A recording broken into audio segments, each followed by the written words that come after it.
अस्सलामु अलैकुम वरहमतुल्लाहि वबरकातुहू। वालेकुम अस्सलाम वरहमतुल्लाहि वबरकातुहू। अल्हम्दुलिल्लाह ये माह रमज़ान का मुबारक महीना है, तो हम आपसे थोड़ा सा गुफ्तगू करना चाहेंगे कि रोज़ा का मतलब क्या है और रोज़े की फ़जीलत क्या है, रोज़े में किन किन चीज़ों की ममानियत की गई है और किन किन चीज़ों की इजाज़त दी गई है। नहमदु व नुसल्ली व नुसल्लिमु अला रसूलिल करीम। बस पहले नंबर पर तो मैं आपका शुक्रिया अदा करता हूँ कि आपने मौका दिया कुछ बातें करने का। और रोज़ा जो है ना, तो लुगत के हिसाब से इसका मतलब होता है कि मुतलकन रुकना,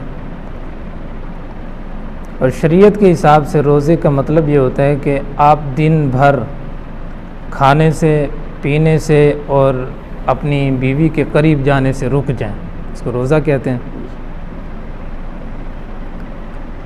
बहुत सारी बकसरत अहादीस वारिद हैं इस पर कि इतना ज़्यादा फ़ज़ाइल हैं कि जिनको बहुत मुख्तसर वक़्त में बयान करना बहुत बाईद है। चंद एक जिन में से मैं आपको बता देता हूँ कि अल्लाह के नबी अलैहिस्सलातु वस्सलाम ने एक मौके पर फरमाया कि अल्लाह पाक जल्ला जलालुहु ख़ुद फरमाता है कि रोज़ा मेरे लिए है और उसका बदला भी मैं अल्लाह ख़ुद दूँगा क़यामत वाले दिन।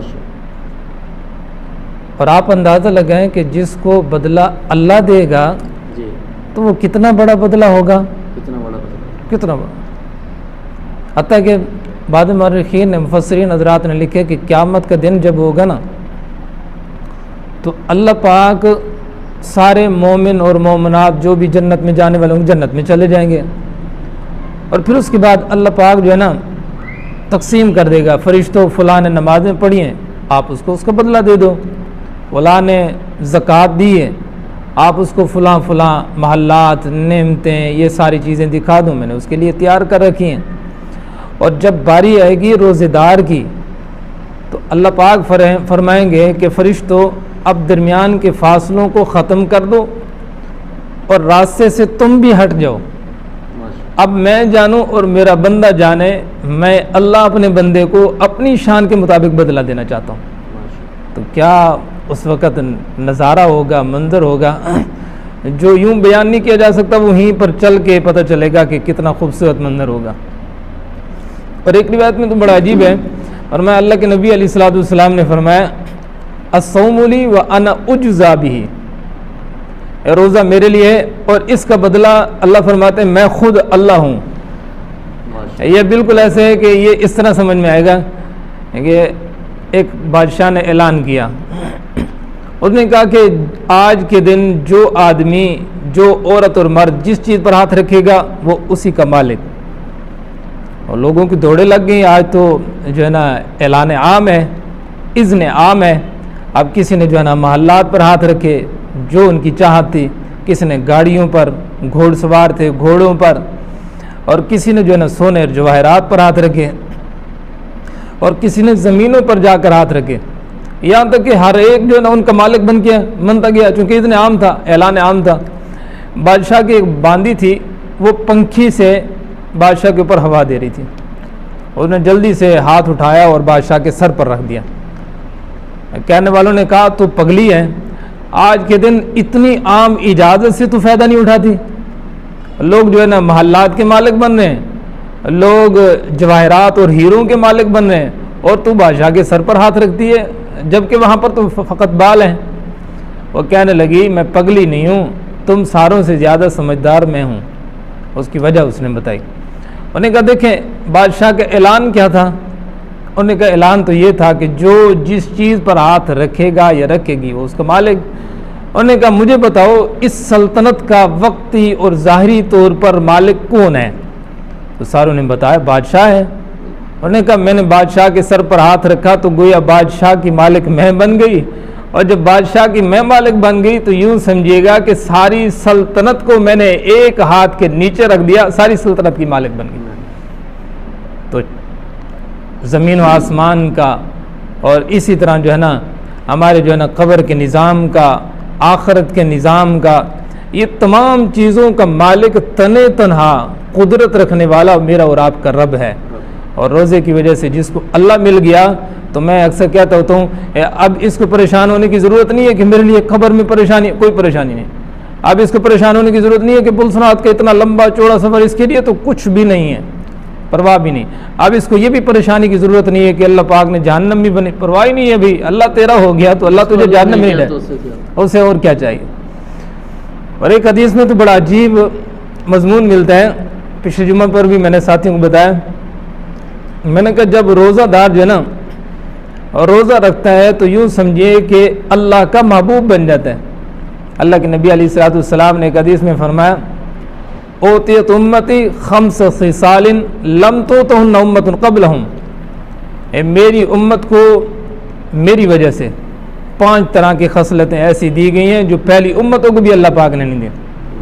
उनमें से एक जो है ना, फरमाया खुलूफ फमिस्साइम अत्यब इंदल्लाहि मिन रिहिल मिस्क, रोज़ेदार के मुंह से जो बू निकलती है ना अल्लाह के यहाँ, वो भी मुश्क और अंबर से ज़्यादा कीमती हो जाती है।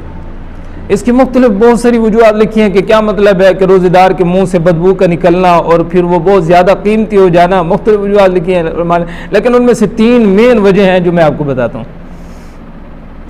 हज़रात मुफस्सिरीन फरमाते हैं कि जो रोज़ेदार होगा ना, कब्र से जब उठेगा तो अल्लाह पाक इसके मुंह से ऐसी खुशबू जारी कर देंगे जो मुश्क और अंबर से भी ज़्यादा खूबसूरत होगी। फरिश्ते दूर से पहचान लेंगे कि ये शख्स रोज़ेदार है, इसका इकराम भी करें और एजाज़ भी करें। ये भी। और दूसरी वजह हज़रात ने लिखी है, फरमाया रोज़ेदार को जब क़यामत वाले दिन अल्लाह पाक बदला अता फरमाएंगे अपनी शान के मुताबिक, तो जैसे खुशबू मुश्क और अंबर जहन को सुकून देती है और जो है ना बदन के लिए राहत का ज़रिया बनती है, खुशी का ज़रिया बनती है, दिली चैन उससे मिलता है। अब मोमिन आदमी को जन्नत में जो बदला मिलेगा रोज़े की बरकत से, रोज़ा रखने की बरकत से, तो उससे भी उसकी रूह खुश और खरम हो जाएगी, जहन को सुकून और चैन मिलेगा, इसका मतलब है। और उससे भी खुशबुएँ फूटेंगी जो कि मुश्क और अंबर जैसी होंगी। और बाद हज़रात ने मुफस्सिरीन ने तो कमाल ही कर दिया, उन्होंने फरमाया इसका मतलब असल में एक और आयत की तरफ इशारा है, वो है कि जिसका मफ़हूम ये बनता है, जो आदमी ईमान लाया, ईमान लाने के बाद फिर नेक अमाल किए, और अल्लाह पाक जो है ना रूए ज़मीन पर सारे लोगों के दिलों में उसकी मोहब्बत भर देते हैं, और लोगों का भी महबूब बन जाता है, अल्लाह का भी महबूब बन जाता है। अल्लाह का महबूब, ये मोहब्बत दुनिया में एक ज़ाब्ता है ना, जब किसी से मोहब्बत होती है तो उसकी हर चीज़, हर अदा पसंद होती है। अब रोज़ेदार नापसंद भी पसंद बन जाती है। अब रोज़ेदार गोया कि अल्लाह का महबूब है, अब जब ये अल्लाह का महबूब है ना, तो अब इसकी हर चीज़, हर अदा अल्लाह को पसंद है, इतनी ज़्यादा पसंद है कि गोया कि अल्लाह ने ये फरमा दिया है, मैदे की भूखा रहने की वजह से जो बदबू और स्मेल उठती है, तो ये इतना कीमती है कि अब ये स्मेल नहीं रही बल्कि मुश्क अंबर से ज़्यादा कीमती बन चुकी है। और रोज़ादार इतना कीमती होता है।